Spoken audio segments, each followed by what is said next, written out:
It's such an honor to be here today speaking to parish nurses, not only in the United States, but really all across the world. And my name is Jennie Johnson. Before I begin, I would like to open with prayer. Dear Heavenly Father, we thank you for the blessings that you shower upon us each and every day and these bodies that you've given us. Forgive us for the times when we've let you down and we don't take care of this gift.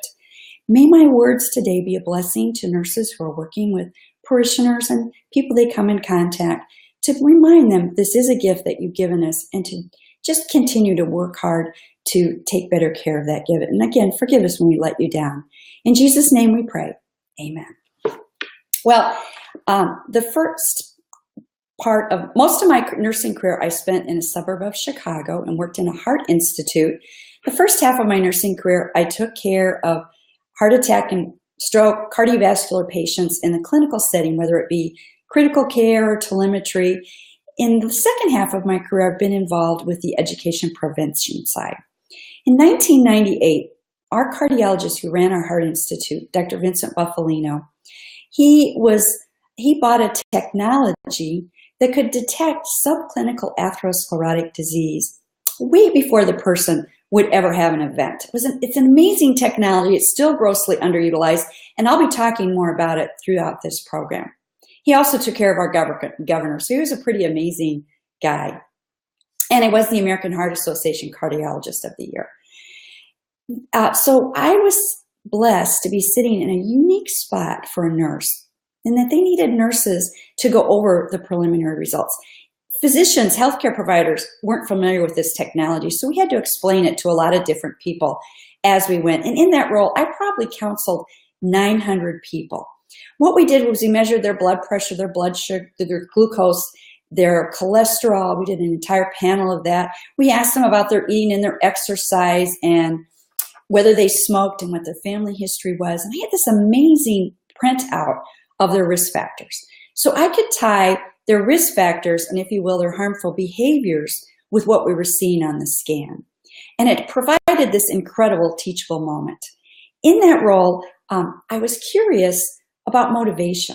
What is it that we can do as nurses to help enhance motivation for people to take better care of these bodies which God has given us? So I went back to school and I got a Ph.D. in nursing in 2012 at Loyola University in Chicago, studying that very thing. The other thing I wanted to do was conduct research. A lot of research had been on this technology, as with many technologies, the accuracy and the efficacy of it, but nobody had really looked at that time. What do people do with this information? So what if you tell them they're building up Plaque?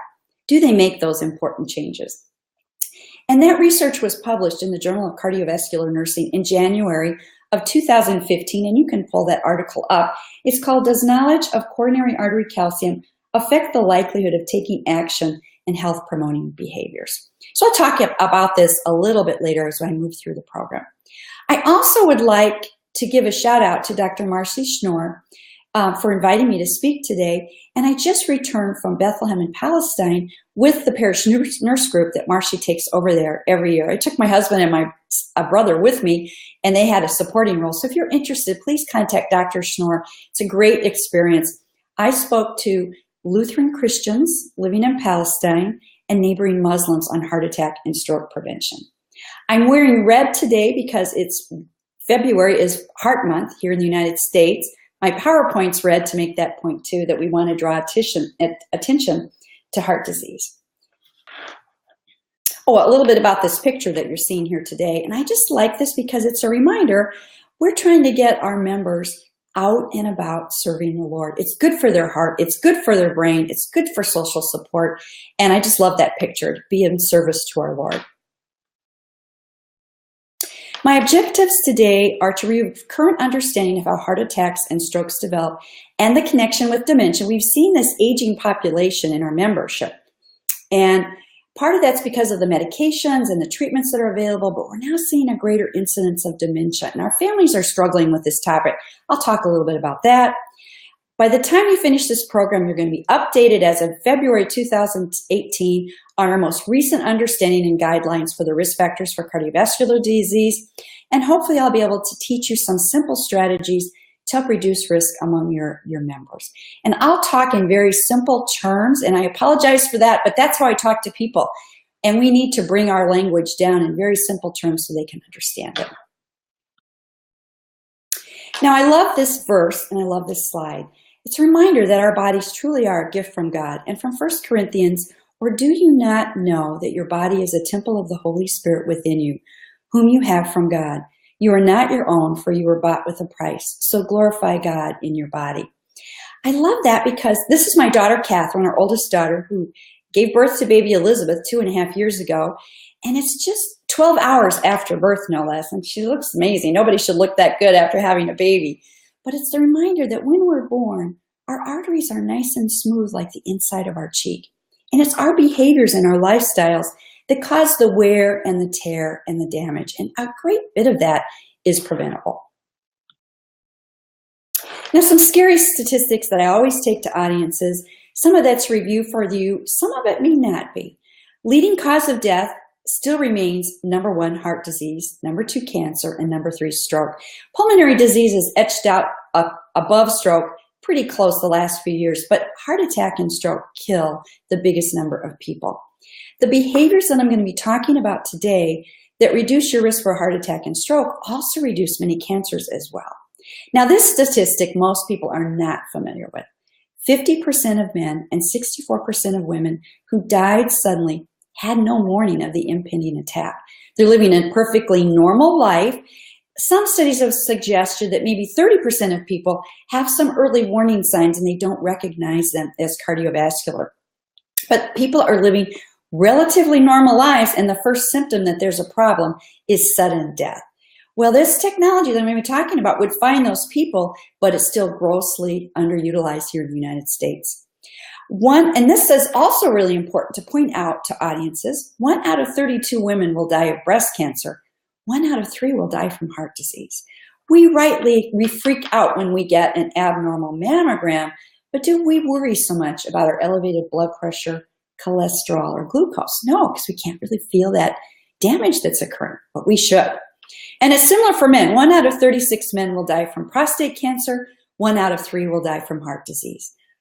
We need to do a better job of getting that message out that people need to worry more about those elevated readings that we're finding during our screenings after church.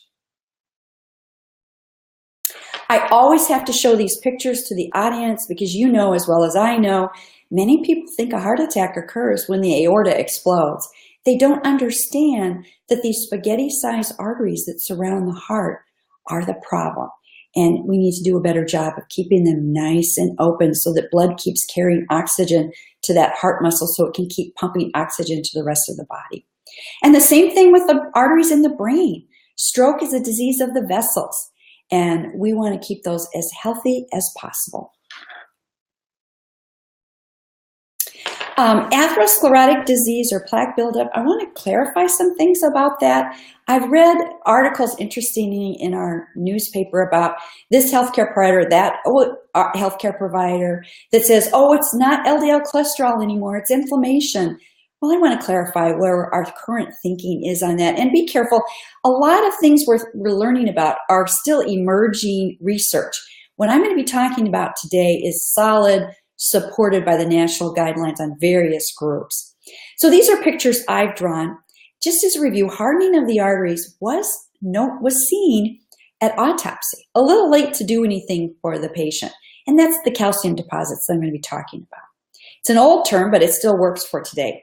The top left slide is a representation of a normal artery. So the inside lining is how I describe it to patients. We know it as the endothelium. Is nice and smooth. Blood components travel through there. They don't get stuck. If they bounce off the wall, they keep moving through it. And the top right is an example of an artery that starts to get damaged from high blood pressure. And I'll talk about these different risk factors and how it affects the artery wall. High blood pressure or hypertension, and I use the word high blood pressure with patients, causes a sandpaper effect to that endothelium or that inside lining. Excess glucose or sugar, secondary to excess weight, even in the pre-diabetic ranges, hits that wall and scratches it and irritates it. When someone smokes, they inhale that oxygen. or that smoke, it goes into the lungs and replaces the oxygen on the hemoglobin of the red blood cell. And that red blood cell carries those toxic chemicals all throughout the arteries of the bodies, which is why cancers are so widespread. And it profoundly damages the inside lining of the arteries in the heart and the brain, all over the body, kidneys everywhere. Now, when the body sees this damage from high blood pressure, from excess glucose, from smoking, from whatnot, it mounts the inflammatory war. That's where the inflammation gets started. In some people, which we don't completely understand, they're more sensitive to any kind of damage, and the inflammation gets really over the top. And other people, not so much. So we don't completely understand that yet. But the body sends white blood cells to this area. It becomes reddened and swollen and irritated, just like any other area that's been damaged. Now visualize LDL cholesterol, which is the lousy cholesterol. It's really not bad cholesterol. We need a little bit for our nerves and our hormone production. But in America, we have livers that we've inherited that just produces too much. And when you have excess amounts of LDL cholesterol traveling through these damaged areas, it's going to get entrapped, stuck, lodged, however you want to think about it, in those damaged areas. And it's going to be like a magnet that's going to draw more and more LDL into it. On the bottom left slide, you see an artery where this process has gone long enough and it becomes calcified. This happens with a cancer that's been in the body for a very long period of time. The body's trying to get rid of it. Calcium deposits are left behind. We see those on our x-rays or our scans. It happens with a TB bacteria that's been lodged in the lung. When it's been in there long enough, it becomes calcified, and we can see that on our x-rays. Same thing with the coronary arteries. Now, to the right, on the bottom slide, wherever this plaque is, it's vulnerable. That wall is not as strong where there is no plaque, and it can tear or rupture very easily, and blood comes in contact with this debris, and a big blood clot or thrombus forms, and that's what causes the heart attack. Now, the good news is, or the stroke, if people lower their blood pressure, lower their glucose, lower their cholesterol, LDL specifically, stop smoking, live that healthier lifestyle, less LDL can move into there, less damage from those abnormal risk factors. It begins to heal, and a fibrous cap forms over those weakened artery walls, making it less likely to tear, less likely to rupture, less likely to lead to a heart attack. And I use the word heart attack instead of myocardial infarction because I'm so used to talking to the community.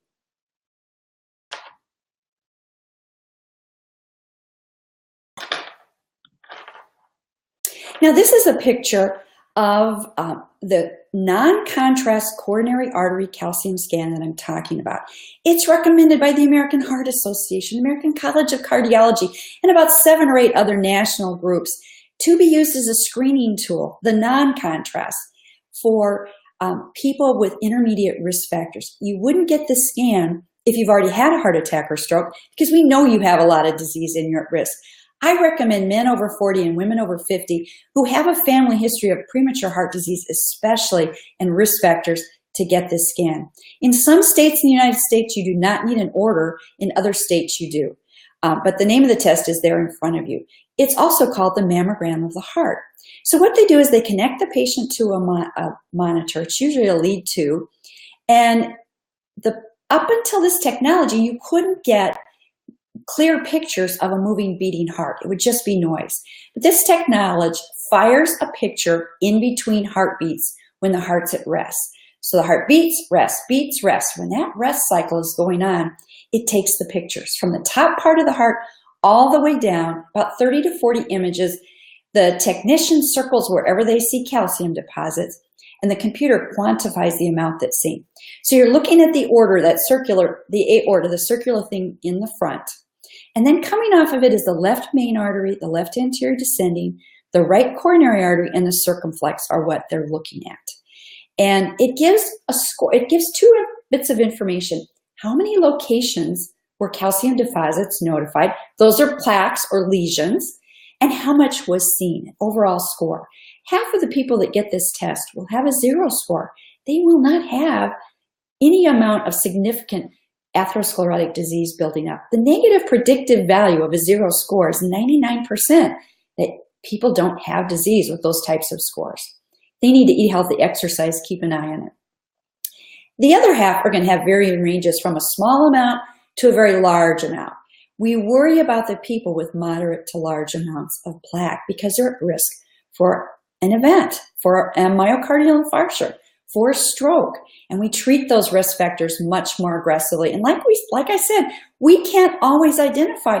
We have triathlon athletes in northern Idaho every year, and there's one or two of them, and they're in pristine shape. Bob Harper, he's the guy that led the program on The Biggest Loser, just had a heart attack about 6 months ago, I believe.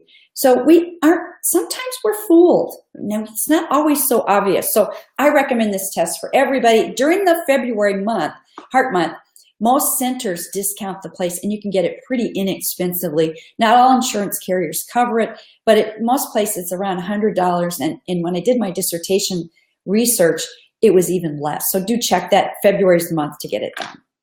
And in my article, I have more of the numbers and how to use the technology. It's in my book as well. So when I talk to audiences, the other thing I always talk about are the signs and symptoms of heart attack. It's amazing to me. I've talked to nurse practitioners, home healthcare nurses. I've talked to dentists most recently and pharmacology students and everybody else in between. So I tell them anything from the chin, this part of the chin, down to the navel, into the arms, the back, or the jaw could be cardiac pain, which was news to dentists. It was interesting when I talked to them because afterwards, a couple of them told me they had some patients. One came in, it wasn't a toothache. They had heard my talk, sent that patient to their doctor for a workup, and that person had a bypass. The other one sent that patient back to the doctor. Doctor wouldn't believe the guy was having a heart attack. He died that night. So really important that we educate all our audiences about this. Now, chest burning, heaviness, pressure, tightness, or squeezing, it feels like an elephant on my chest, is experienced more commonly with men, but they can have discomfort in their jaw, shoulder, back, or down the arm. I had a member of our congregation just last weekend who was lifting some things for the church, putting things away, developed some arm pain, and experiencing quite a bit of denial, but he needed to get that checked out. Shortness of breath, dizziness, weakness, nausea, indigestion, or fatigue are commonly experienced more by women. We don't have that crushing chest pain necessarily, and it's another reason why our symptoms were kind of minimalized for a long time in emergency rooms. Not so much anymore. They've done a much better job of taking us seriously, which is why I'm a big advocate for getting a screening coronary artery calcium score. There's a lot of organs in this area that I've just described. If you've got a 0 score, that gives them some relief to go look somewhere else. But if you've got a lot of plaque building up, they're going to immediately do a cardiac workup. Now, 2 types of strokes. The same thing that causes heart attacks also causes strokes in 87% of the cases. It's an ischemic event. It's that plaque building up and a big thrombus or blood clot that's forming, blocking that artery. Now, if it's an ischemic stroke, TPA or tissue plasminogen activator can be given, which completely reverses the stroke. The problem is stroke symptoms can be very mild, and often we hear our patients say, you know, I'm just going to go to sleep tonight. If it's bothering me in the morning, I'll go to the doctor. No, no, no, no. We need to get the word out. Note the time the loved one was having the symptoms or the patient, because the clock starts ticking. There's a 3-hour window to get from home into the ER and get that TPA drug in. Initially, when they first came up with this drug, the statistics were dismal. Maybe 5% of people were getting to the hospital fast enough to get that drug. In some stroke centers, I've seen it up much higher, 15% and even higher. Now, the other type of stroke is a bleeding stroke. You couldn't give TPA, which is a powerful blood thinner, to somebody who's already bleeding, because that would worsen the process. So those types of strokes are treated with surgery. The FAST acronym works really well in the United States for teaching people about stroke signs. So face, F. Is the face drooping? Does one side of the face droop or is it not? Can they smile? Is it even? You know, many stroke symptoms are so obvious, everybody knows it's a stroke, but often they're very mild and it's hard to tell what's going on. Now, I hope you can appreciate this on the video. With the A for arm weakness, you have them raise their arms. And if one side droops or drifts downward, that indicates weakness and indicates a potential stroke. And S for speech difficulty. Can they form their words? Is it garbled? Is their speech slurred? Can they think clearly? And then T is time to act. I tell patients, you call 911, not because you're dying, but you need to activate the medical team on the other side in the emergency room. As soon as the patient hits that ER, our patients need to understand they're going to do a CT scan of the brain to determine, is it a clotting stroke or a bleeding stroke? And they're treated very differently. Now, a little bit about dementia. On the bottom left, you'll see the Alzheimer's disease plaques. These plaques form, and we're just beginning to understand more and more about Alzheimer's, and it makes up about 70% of dementia cases. These plaques interrupt the neurology, the function of the nerves, and that's why the memory problems occur. On the right, 30%, it represents the vascular dementia. The same thing that I've been talking about for heart attacks, and it also causes stroke. I think that number is probably higher than what's really reported here. People can do a lot of damage to the brain, and they have to lose a lot of micro arteries, tiny arteries, before we start to see that dementia really emerge. Now, I also want to point out a big problem we're seeing within our congregations. And my mother-in-law allows me to talk about this. This is her scan up here. She lost her spouse. We knew there was some dementia starting to show up, but as we know, spouses cover for each other. But once he died, she really was getting in car accidents, leaving burners on, wasn't really safe in the home environment. She developed a rash, and it was urticaria, completely covered for 6 months. I don't know how she put up with it. Doctors couldn't figure out what was going on. She lived in the Quad Cities of northern Illinois, and we took her everywhere, and they just couldn't figure out. So finally, we took her to the Mayo Clinic in Rochester, and they're noted for diagnosing the weird and the rare. One day she saw a dermatologist to talk about the rash. She saw a hematologist. Her platelets were over 1 million, which is what really was causing the rash, come to find out. And I wanted memory testing done. Memory testing is done in all the major cities around the country. And usually it involves a psychologist that does the cognitive testing, a neurologist that examines the patient, and an MRI of the brain. And I knew something was going on. So we went and saw this world-renowned neurologist who specialized in Alzheimer's. And she totally fooled him, which my husband and I are sitting there incredulous. Is he not seeing the dementia that we see? And, she developed a lifelong habit of crossword puzzles, which she was protecting her brain. But he said, at the end of the day, I don't have the MRI results back, but if they show some damage, that may change my plan of care. Because he said she could drive and all kinds of things. Well, these MRI pictures came back the next morning, so we went back in there at 7 a.m. And he told her, Mrs. Johnson, you just shouldn't drive anymore. And so the memory testing allowed someone else to deliver that bad news. And I see in my congregation children of elderly folks who have dementia that leave them in the home longer than they should. They struggle with medications. It's just a real problem. And we need to be, when we are advocates, helping them know safe resources for their loved one. And the Alzheimer's Association has phenomenal resources for families.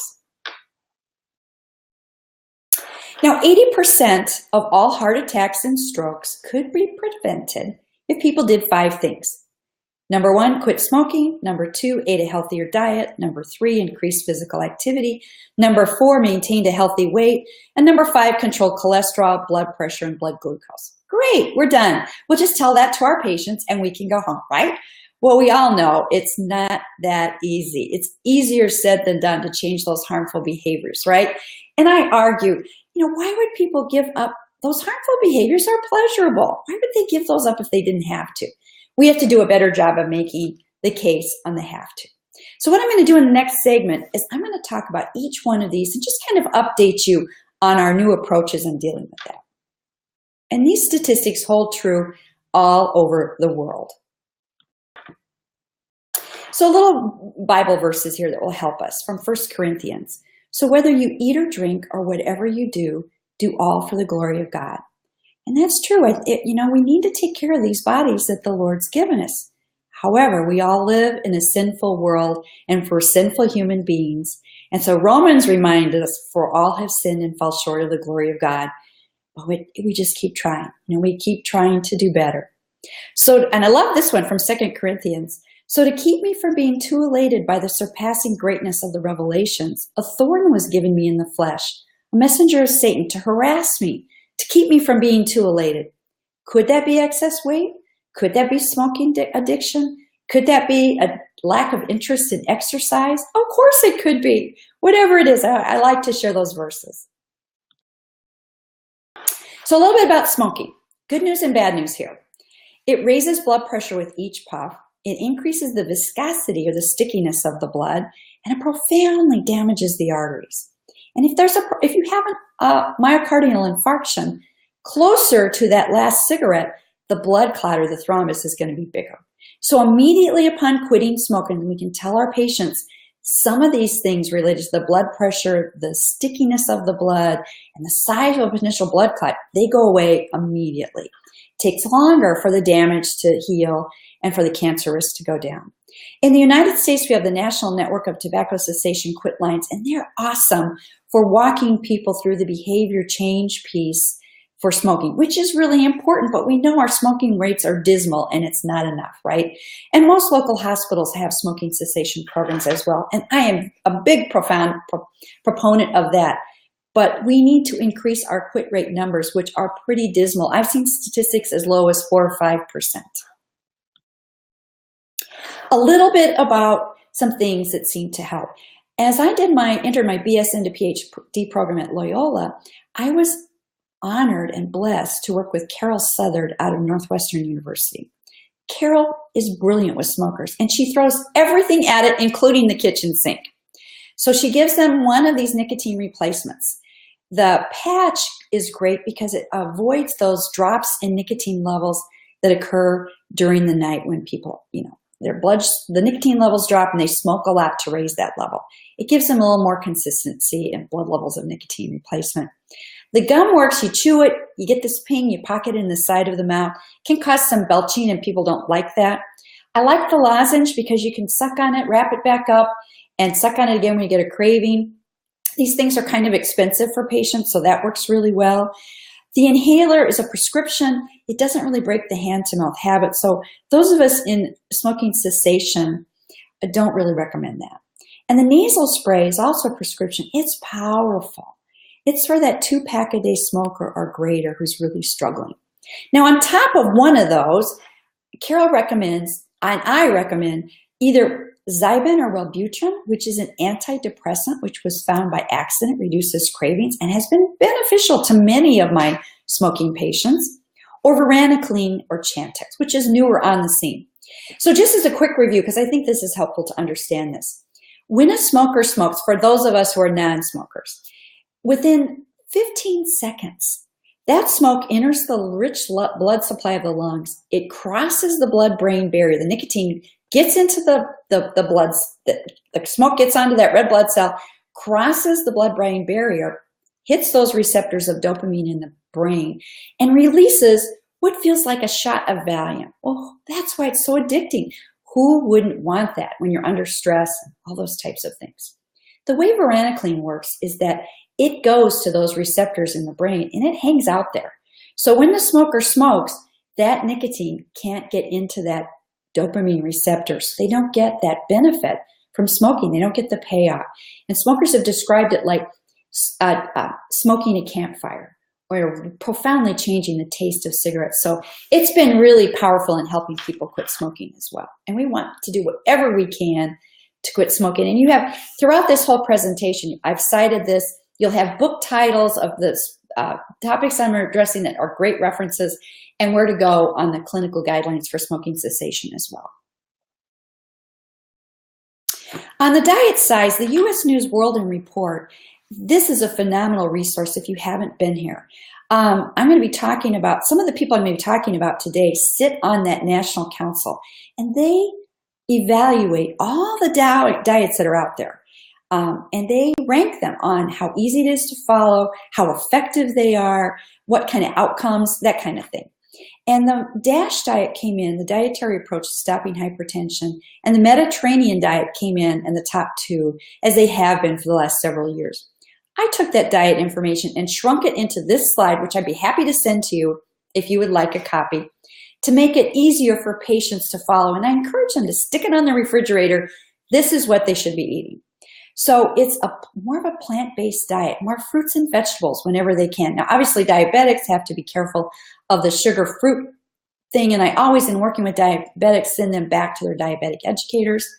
But you're eating more fruits and vegetables, whole grains and beans, lean meats the size of a deck of cards less than twice a day, low-fat dairy, olive oil or canola oil, especially olive oil is so good for the heart, a palm size of nuts when you're getting a hunger craving to stabilize blood sugar. Reduce processed foods, saturated fats, and trans fats. And just as a review, saturated fats are fats that are solid at room temperature, like the butter and marbling on meat. Now, it confuses patients, and they get really frustrated with us. We said, okay, so eat margarine, which is has a lot of trans fats in it. It increases the shelf life of processed foods, which is also why we want them to reduce processed foods. What they found later was that once it gets into the blood, it's worse than the saturated fats. So I encourage people to reduce both, and that's what the national guidelines support as well. Reduce desserts and sugary drinks. I know so many people who weigh over 350 pounds that still drink Coca-Cola and Sprite and all these sugary drinks, and they have such a high, they're so addicted to it, and they get such a high intake of calories. Really be careful with that. I encourage people to drink more water throughout the day. Don't guzzle it, but just have it on your desk. Reduce salt and alcohol, and reduce portion sizes, which I'll talk a little more about. And of course, when people are having cravings, oftentimes they're just dehydrated. So have water on the desk too. Now, Dr. Brian Wanzik, when I wrote my book, I didn't know if anybody would read it, but I sent it out to all my leaders, and I think only one did not read it. I was stunned by the people that read it, and not only read it, endorsed it. And Dr. Wanzik gave me such a beautiful endorsement, and it was such an honor and blessing for me. He's got a book that I would highly recommend called Mindless Eating, about the unconscious influences of why we're grazing all the time. It's powerful. He also was appointed to run the FDA for a few years, and he came up as part of the team of the ChooseMyPlate.gov program, which is another way for people to put it on their refrigerator and look at what they should be eating. And I love this verse from Genesis. And God said, "Behold, I've given you every plant-yielding seed that is on the face of the earth, and every tree with seed in its fruit. You shall have them for food." I think God wants us eating more fruits and vegetables. Would you not agree? Now, I love this slide, so you may have to pause this while you're laughing, because I found this online. It's funny, I had these slides when I was in Bethlehem in Palestine. I don't think my audience really kind of got it, but I know American audiences do. Don't you love this? Growing old is not for sissies. It's the point that if we were to do one thing, if we had to change one thing about our lives, adding physical activity is the fountain of youth. God created us to move, and not a lot of moving. I'm teaching a class right now called Beating the Winter Blues because it's so dark in northern Idaho, and so many of my members of our church were really hibernated last year and really struggled with it. And it's really a problem with low serotonin levels. And the book that I'm using, I wanted to share this with you. It's called When Your Body Gets the Blues by Dr. Marie Annette Brown out of the University of Washington. It's a little bit older book, but it's excellent. She's a nurse practitioner, looked at all the research. She recommends 20 minutes of walking outdoors to let that sunshine hit your eyes to raise serotonin. That's not a lot of exercise, and it's a great way to start for people who are sedentary. But we want to move these bodies which God has given us. And of course, I'm famous for saying, walk a dog even if you don't have one. So get up and get moving. Now, for people who are grossly sedentary, it may be 5 minutes from their house and 5 minutes from back. But there's just nothing that doesn't help. It's very, very good for the body. Now, on the weight side, which was number 4, maintaining a healthy weight is also very important. I think we are going to see such a high incidence of renal failure, diabetes, from this obesity epidemic in the United States. 70% of us are overweight and 35% of us are obese. And I mean, I'm seeing tremendous high BMI levels, tremendous obesity. Where I live, it's becoming part of the norm that it's normal to weigh 350 pounds, and it's not. It's dangerous. And so this is information from the Preventive Cardiovascular Nurses Association. It's a great slide to measure waist, which is where we're going with the new guidelines as a more accurate tool. You find the iliac crest, which is the top of your hip bone, and you come straight across, and you gather a waist measurement. And also, PCNA is a phenomenal organization for resources, and it's the best $70 a year I ever spend to be a member. You get the Journal of Cardiovascular Nursing, all kinds of phenomenal educational opportunities, and its information is free for you to use with your congregations at pcna.net. So you can go there. So the waist circumference should be for women less than 35 inches and for men less than 40 inches. So why are we so overweight in America? Because other parts of the world, Palestinians, they had an amazing diet. And the only time I saw anything unhealthy, 4 times while I was there, and we were there for about 8 or 9 days, they served this chicken and ground lamb hamburger thing on American French fries. I had that 4 times. But mostly it's fruits and vegetables and these wonderful, colorful things. And they don't have, and they walk a lot of places. They don't have the weight issues we have here in the United States. So I did some research into this. When McDonald's first came out in the 60s and the 70s, the adult meal was the kids' meal of today. It was a small cheeseburger, a 12-ounce Coke, and a small fry at 500 calories. Well, then they went and they supersized things to a quarter pounder with cheese, 30 ounces of Coke, and a large fry at a whopping 1,300 calories. And I investigated this. I went to our Heart Institute, which was serving large portions. And I looked at other places too. And I said, why can't you serve that wonderful, why can't you shrink the sizes? I don't need all of this or that.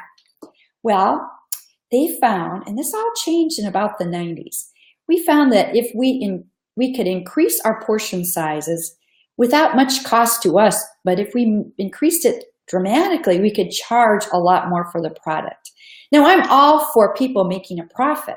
What we need to know as consumers that when you eat in an American restaurant, that entree is enough food to feed 3 or 4 people. So we need to split it. We need to take it home. When you order a sandwich out, just eat half of it, save the rest for the next day, or split it with a coworker. We have completely lost sight of what a normal portion size is. We need to do a better job with that. And when I work with people for weight loss, this is the heart and soul of what I teach. This shows after someone's eaten, the normal response of blood sugar. So you see it goes up with breakfast, goes up with lunch, goes up with dinner, and then watch as it comes down around 10 or 11, and it comes down there in the afternoon, and it comes down obviously when we're sleeping. When it starts to drop, people experience hunger pangs. That's when you grab a palm-sized nut or some kind of protein snack to stabilize those blood sugar levels so they don't drop too low. Because if they drop too low, the brain is going to start screaming for food. And that's why it's so dangerous to skip breakfast, because you can get away with it till about 2 o'clock, and then the brain is going to start screaming for food, and you're going to put anything and everything into your mouth as fast as you can to raise that blood sugar. So in a non-fasting state, normal blood sugar after you've eaten shouldn't go any higher than 140. 140 to 200 is called prediabetes, and over 200 is diabetes. Now, the other thing that's very, very confusing are the cholesterol guidelines. So if you go to my website, I've uploaded a 15-minute YouTube video where I describe these new guidelines because they kind of rock the cardiology and the primary care world. It still remains the same. Our patients are confused about cholesterol, so I describe it this way. Your total cholesterol should be less than 200, but we really don't care about that total number, because if you've got a lot of good HDL healthy stuff, that can drive that number a little higher. But in general, this is what we say. That total is made up of healthy cholesterol called the HDL, and they're like Pac-Man or garbage collectors. They go out into the blood, they scoop up the excess LDL cholesterol, and they, in a reverse transport method, take it back to the liver where the body can get rid of it. It's really predominantly driven by your mom and dad in your genetics. However, exercise can help raise it a little bit, smoking lowers it, but it's predominantly, if you've got a lot of heart disease in your family, as we do in mine, my father died at 46 years old from massive heart attack. I have one brother that runs in the 20s, which is just too low. We like to see it above 40 for men and above 50 for women. And there's a lot of research looking into not all HDL may be as healthy, some may be damaged. A lot of research still emerging in that area. The problem is the LDL cholesterol. We were teaching people for years that it should be less than 100, and then some studies surfaced. The Get With the Guidelines was sponsored by the American Heart Association, where hospitals were to keep track of people's lipid profile and their smoking when they were into the hospital after an MI.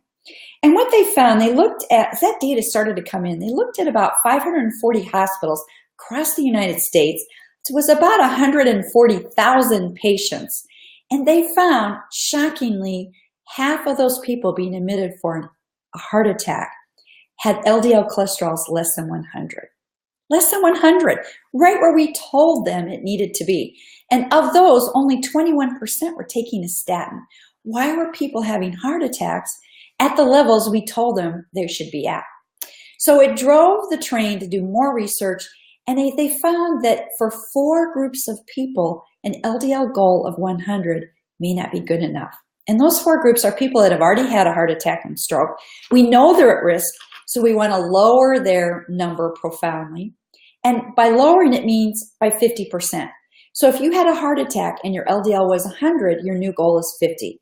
If you had a heart attack and your LDL was 200, your new goal is 100. There's something protective about dropping it by half. Now, the second group are people born with LDLs of 190 or higher. Their liver is just making too much, and the statins help to shut off that production, so it blocks the enzyme that's needed to make LDL cholesterol. So that group needs to cut it by half.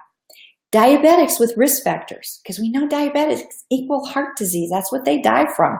So those people need to drop it by half. And finally, people with lots of risk factors, and they created a heart attack risk calculator, and you can go on the American Heart Association. It just has more variables that you can plug into it. If you score greater than 7.5% on this tool, you have enough risk factors that your number needs to be cut by half as well. So we got the HDL good cholesterol, the LDL bad cholesterol, and there's a third thing that makes up that total, and that's called VLDL, which isn't often talked about because it fluctuates. So the way I describe it, you can take your total cholesterol, subtract the healthy good guys, and everything that's left over is what we call atherogenic. It gets caught in those artery walls, and it's dangerous. It's damaging. So you want to get those numbers down. Triglycerides are cookies, cakes, pies, alcohol that get broken down into a liquid fat. You've got 24 hours to burn it off, or it goes to stored fat, and we all know where that goes. That should be less than 150. And blood glucose should be less than 100. Now, blood pressure was recently changed, as you may not be aware of, and I'm going to share 2 of my pet peeves that I've seen with not just parish nurses, other nurses as well. So we know it, so I'll cover all of it. So the new guidelines just dropped it from treatment of goal of 140 or 90 to now a treatment goal of 130 over 80. And the research has just shown, even at low levels above 120 over 80, it starts to cause damage and wear and tear to those arteries. So the best thing, we know our patients are hugely in denial about this. So one of the most powerful things you can do as a parish nurse is purchase a couple of automatic arm machines and let them go home and use it for a week or 2. And what they want to do is sit on a chair with their back against the chair, their arm on the table. We don't want them using wrist machines because they're grossly inaccurate. We want the arm machine, the automatic cuff, because just pumping that thing up is going to raise their blood pressure. Sit for 5 minutes with their feet on the floor, record the number. Sit another 3 minutes, record the number. Do this in the morning, do this in the night, and do that for, I recommend 2 weeks, but even for just 1 week, that's going to be more beneficial than that. And also, a couple of times during that time frame, check it in the afternoon. That gives the healthcare provider invaluable information on the highs and the lows, and more importantly, the patient. They know they need to believe below 130 over 80. If they start to see that number high at home, it's evidence for them of harm, potential harm, because you've done your teaching to make a change. The pet peeves I see is that very, very few nurses and doctors take good blood pressures when they're listening with their ears, because they go too fast or they take it in a noisy room. Remember, you're listening for the top systolic number to return and the bottom number to go away. If you go too fast, you're going to hear that low. I know my own self, my pressure runs high. I'm on a couple of meds because I have this nasty family history. I knew it was creeping up. I knew I'd been running in the 150s. So I went in to see my doctor, and the person taking my blood pressure, the nurse, she went way too fast. She gets 120 over 80. I go, that can't be right. I just took it at home and I knew it was higher. You might want to go a little slower. By golly, it was 154 over 90. And so I had this teachable moment with her. And also, parish nurses who do blood pressure screenings, if you're in a noisy room, you're not going to hear that top number, or you may hear the top number, but you're not going to hear the bottom number go away. So in those, go to a quiet room, make sure you can hear it, and because you're giving bad information if you're telling them that pressure is better than what it actually is. They need that data. And either go to a quiet room or use an arm machine if it's in a busy screening environment, which is what we did when we went out and did our screenings at our hospital. We took the machines with us, and you're going to check them with a systolic to make sure they're accurate. Lifestyle to lower blood pressure. Fruits and vegetables have potassium, magnesium, things in them that literally lower blood pressure. Obviously, less salt helps. Exercising more causes vasodilation, which lowers blood pressure. Losing weight. There's a lot of arteries created to keep that fat alive. So you want to keep your weight under control. It's hard on the body to carry that around, and to quit smoking, as we talked about.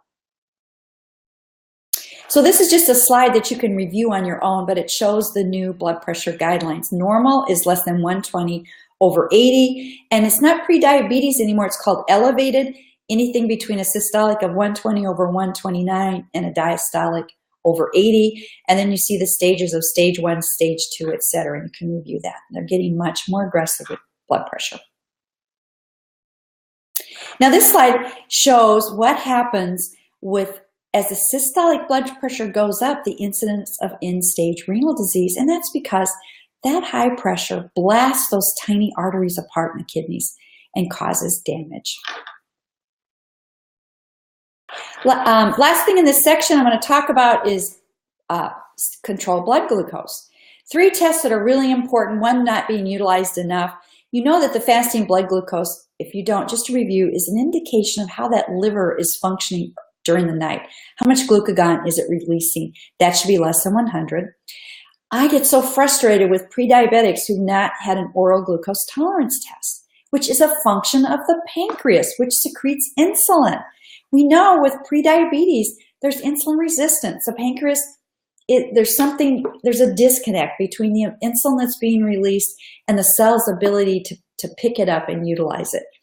And the glucose tolerance test, they give you an amount of carbohydrate and they measure it an hour or 2 later, depending on the test that they're using.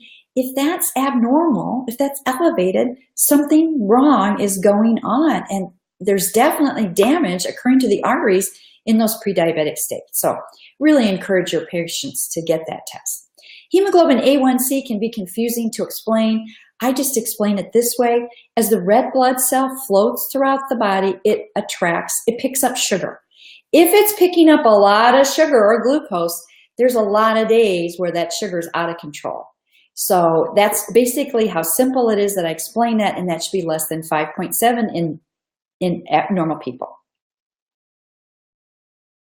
Now, we did the lifestyle things, eating right, not smoking, managing weight, adding exercise. Really, really tough to do those things.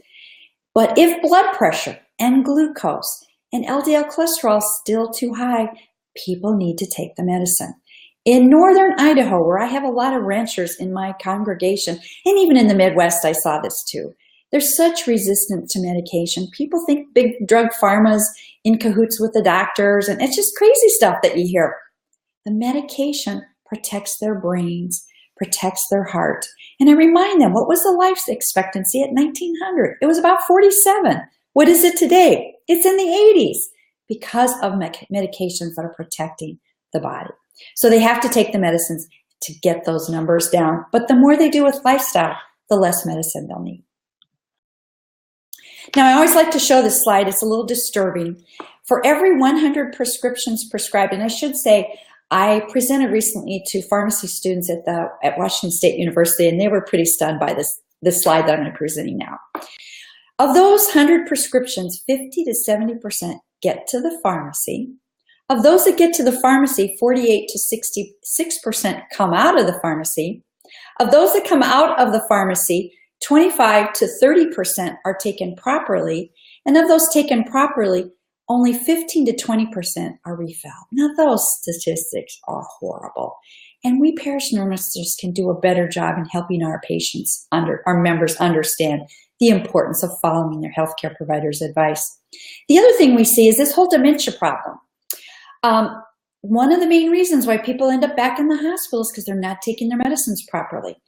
And as dementia becomes more of a problem, even in the early stages, like my own mother-in-law, she fools everybody, but she could never set up her medicines. I get confused myself when I go to the pharmacy and pick up her medicines. This is her sheet on the right that I developed for her. And my husband can set up her pills as well. You know, there's always one that's left out. And oh my goodness, how does someone with dementia keep track of all this? I found this box on the left at Walgreens for $24. So we have 2 of them. It's cheaper than having other people come in and do their meds. It is easier for them to use than some of the other pill boxes or the rollouts.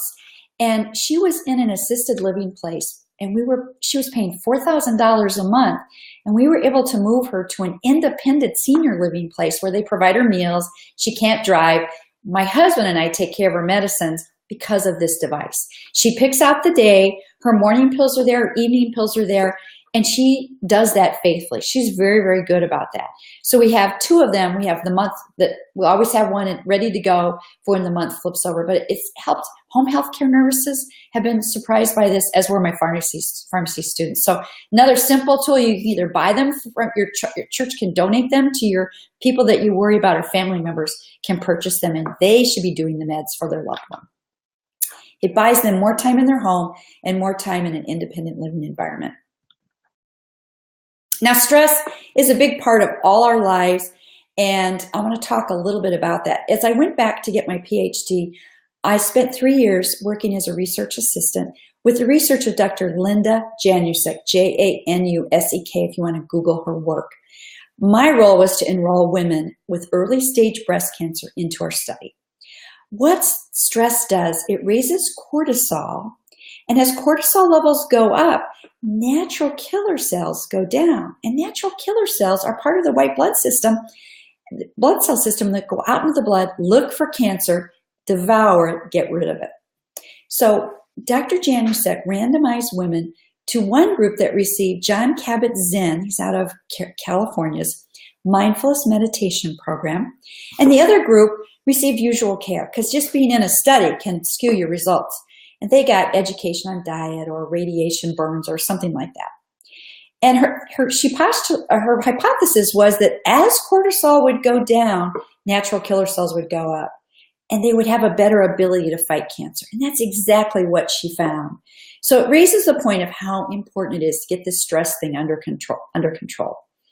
So I like the image of a hurricane. The winds are swirling around you and everything's going crazy, but in the eye of the storm is this area of quiet. Step out of the storm when you're having these moments, or your patients are. Take a 5-minute staycation, whether it's in your office or wherever it might be. Deep breathe. Think of a beautiful place. Play soothing music. Place a fountain in your office. We nurses know that we run water when we're trying to get our post-surgical patients to void. There's something healing about that. Add beautiful pictures, calendars, whatever. It lowers blood pressure to look at those things. Go for a walk to walk off stress. Drink something, hopefully decaffeinated. Phone a friend, and of course, as Christians, pray. And a wise man, I gotta look at this, I can't see this on my screen. A wise man gives vent to his anger. A fool gives vent to his anger, but a wise man keeps himself under control, from Proverbs. There was a man in my last weight loss class. I taught it for a year at one church and then a year at another church. And he was easily irritated, hot reactor. He'd had multiple vessel disease and bypass or plasty procedures, stents inserted. And he actually argued with my husband that he couldn't understand why people would slow down on icy roads. Just get off the road. And one day I said to him, and he said he couldn't change, that he was born this way. To which I said, well, remember that guy Saul in the Bible? What happened to him? Well, he started telling me the story of how Saul converted to Paul. Yes, you can change. And at the end of the weight loss program, the thing he told me helped him the most was not being such a hot reactor. And that's where it can really cause increased cortisol and be very damaging to the heart. And he was a living example of that. Laugh more, pray for patience, find the simple joys in life. And this is a picture of our grandson at a year old, his first view of a mud puddle. To have that joy, to stop and smell the roses, to just take in the blessings that God has showered upon us.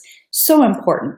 And from Romans, rejoice in hope, be patient in tribulation, be constant in prayer. So what can we do at the church as we start to close out this program? I write a newsletter, and every month I put something appropriate in it that is in the news or topical. This month I have another nurse writing about what to do with this influenza epidemic and that sort of thing. But I've written about end-of-life issues, stress, weight.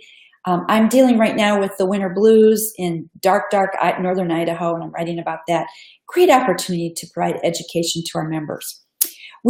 Almost all of us do monthly blood pressure screenings, and it's a great way to get our face in front of our congregations. I can't tell you the numbers of times I've sent people with urgent care. Like the other day, the gentleman lifting and lugging and developing left arm pain. Huge red flag, right?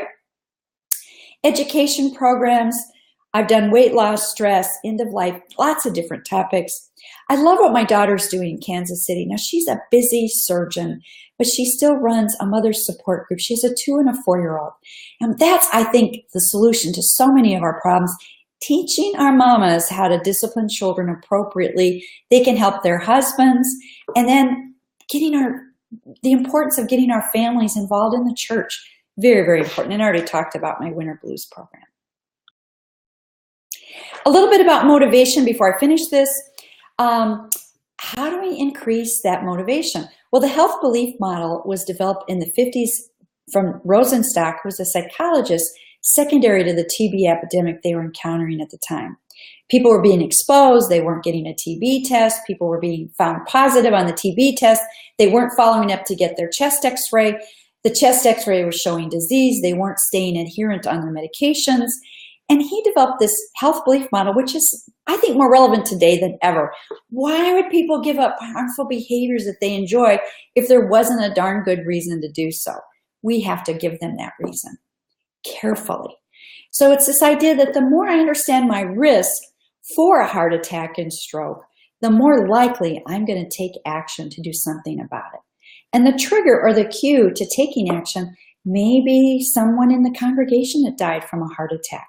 Could be that teachable moment to educate the entire congregation about the risk factors that we're talking about. Bandera, he developed the social learning theory, which is this idea of increasing patient self-efficacy or confidence. If they're gonna make these changes, we want to make sure they're doable changes, that they're not overwhelmed by the change. And Prochaska is this stage of change trans-theoretical model. I was also blessed and honored that he endorsed my book. I told you, I sent it to all the big leaders, and I was so thrilled. He came up with this idea that people move through stages as they make a behavior change. And the first stage is pre-contemplation or denial. I don't know that I need to make a change, or I see that more commonly, that people just don't connect the dots between their harmful behaviors and the wear and tear on their arteries that it's causing. There are some people that get it, but they just leave me alone, Nurse Johnson, don't talk to me. The second step is contemplation or pros versus the cons. The barriers are just too great. We need to help them understand the benefits of making those changes and help them work through their barriers. And preparation, they're taking baby steps, but they're not committed. Action, they're actually changing. And maintenance, they've been at it for 6 months. And he's got a new stage in his new book, which is at the bottom there, that the harmful behavior is extinguished. Now, what's really important about Prochaska's work is, and I want you to hear me very clearly today, because so many of us, including myself, have made this mistake. Only 20% of people are in the action stage.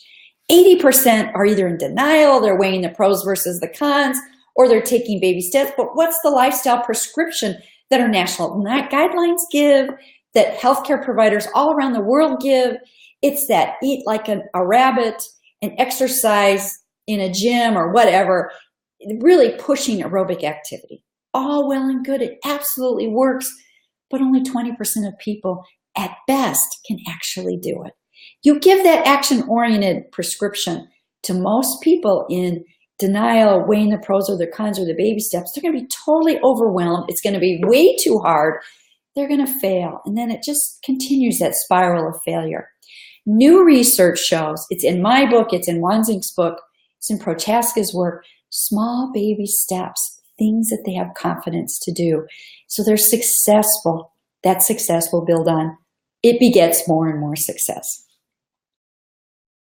And motivational interviewing is the way to get there.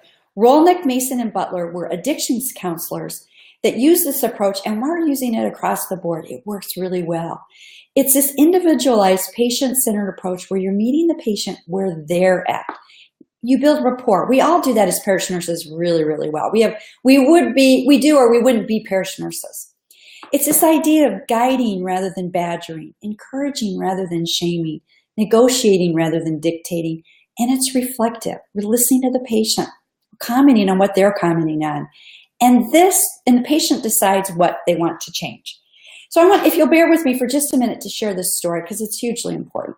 So I'm counseling the heart scan. I've got a 2-pack-a-day smoker. His wife has bullied him into coming in to get the test. Good for her. He's agitated. He's angry. And he's thinking I'm going to hit him over the head with this 2-pack-a-day smoking habit. Comes in major denial. So I showed him his results. He's loaded with atherosclerotic plaque. It's not a matter of if he's going to have a heart attack. It's a matter of when. He's that train rolling out of control down the track.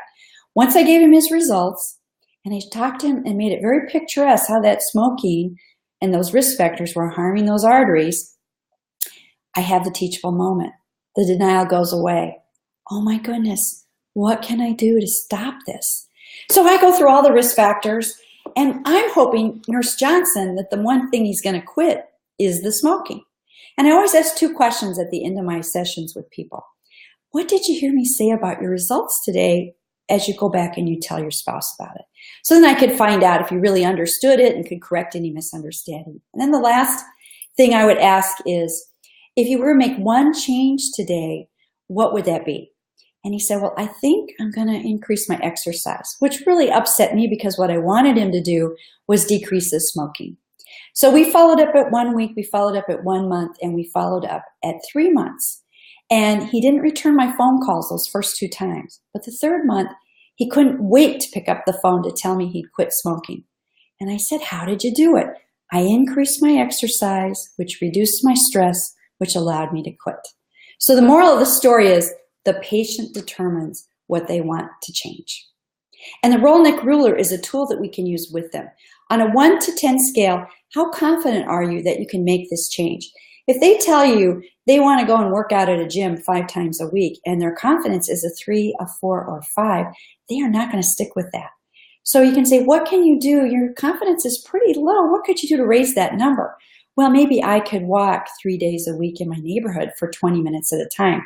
And they're at an 8 or a 9 or a 10. You know you've matched what they said they are confident they can do, what they can actually do. So it's a great tool to use with all kinds of behaviors. So closing here with some scripture.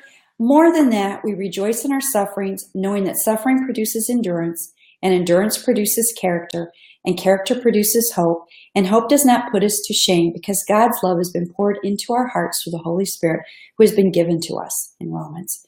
God is with us. No matter how tough it gets, he's walking with us. And from 1 Corinthians, no temptation has overtaken you that is not common to man. God is faithful, and he will not let you be tempted beyond your ability. But with the temptation, he will also provide the way of escape, that you may be able to endure it. Don't you love that verse too? There's always resources. There's always a way out. We just have to keep looking for that. And finally, from Matthew, go therefore and make disciples of all nations, baptizing them in the name of the Father and of the Son and of the Holy Spirit, teaching them to observe all that I have commanded you. And behold, I am with you always to the end of the age. That's our Great Commission. And I know as parish nurses in those churches where people see us, I've had people come up and tell me they've joined the church because they feel cared about. So it's our way of giving back and helping our churches as well. Now, this is a copy of my book, Wake Up Call 911. It's time to reduce your risk for heart attack and stroke. And you can get a copy of that through our website. If you let me know you're a parish nurse, we'll discount that for you. Some final resources that are also very helpful, the National Heart, Lung, and Blood Institute. If you're listening from all around the world, or if you have foreign-speaking community or populations, you can get some incredible free resources through there in other languages. The American Heart Association's great information too, and that's where they have that heart attack risk calculator. Our website, we have lots of different things on there. You've got my email address and my phone number, and I want to close with something very silly. I hope you'll forgive me for doing this, but my pastor gave this to me, and I thought, even though we're in February, I think it's still applicable. If anybody knows who this author is, please let me know. 'Twas the week after Christmas, and all through the house, nothing would fit me, not even a blouse. The cookies I'd nibble, the eggnog I'd taste, at the holiday parties had gone to my waist. When I got on the scales, there arose such a number. When I walked to the store, less a walk than a lumber. I'd remember the marvelous meals I prepared, the gravies and sauces and beef nicely reared, the bread and the cheese, and the way I'd never said, no, thank you, please.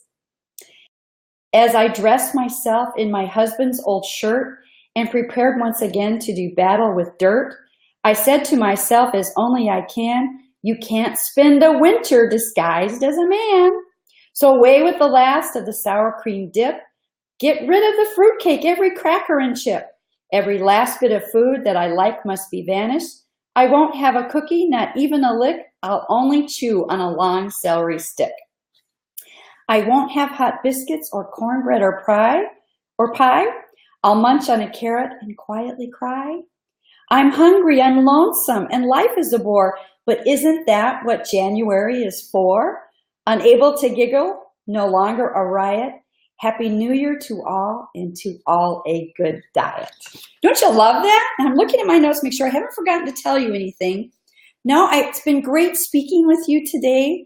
And God bless you for all that you do on your own personal journey to heart health, because like it or not, we are role models for our parishioners, but just God's blessing to you and all that you do to help others in the name of the Lord. God blessings to you this day. Bye-bye.